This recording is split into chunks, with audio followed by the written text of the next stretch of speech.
بسم الله الرحمن الرحيم والصلاة والسلام على رسول الله. الأخت بنديار فوزية، معلمة قرآن.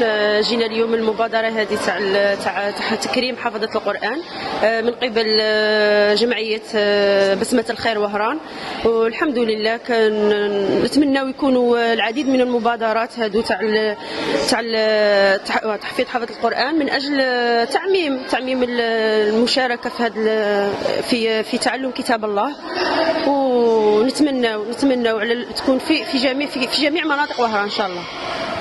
وشكرا لكم، نعاود نشكركم من جديد. السلام عليكم. بسم الله الرحمن الرحيم.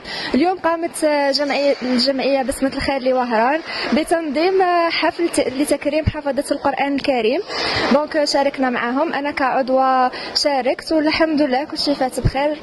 اداء تاعهم كان رائع.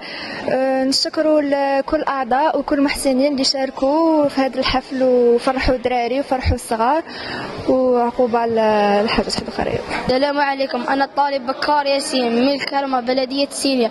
جئنا اليوم للتكريم من قبل جمعية بسمة الخير التي بوهران، ولقد جئنا مع سادتنا لكي تكون فخورة بنا وفرحنا جدا بهذه المبادرة، وكلنا فرح وسرور.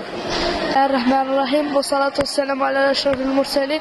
اليوم نظمت جمعية الولاية بسمة الخير وهران مبادرة، وهي تكريم حفظة القرآن. ونشكر رئيس الجمعية قاسم فتح والشكر. بسم الله الرحمن الرحيم، والصلاة والسلام على أشرف المرسلين.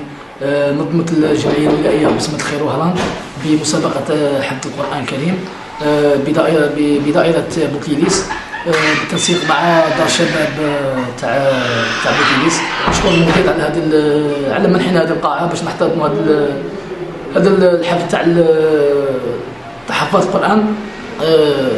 نشكر كاع الحفاظ ل 25 حافظ اللي كانوا معنا اليوم، ويعطيهم الصحة وبارك الله فيهم. ونشكر ثاني أعضاء الجمعية، ثاني كاين منهم اللي حفاظ نساء بارك الله فيهم ويعطيهم الخير. وهذه المبادرة احنا ما غاش نحبس هنايا، غادي راه داخل شهر رمضان ان شاء الله يدخل لنا بالصحة والعافية.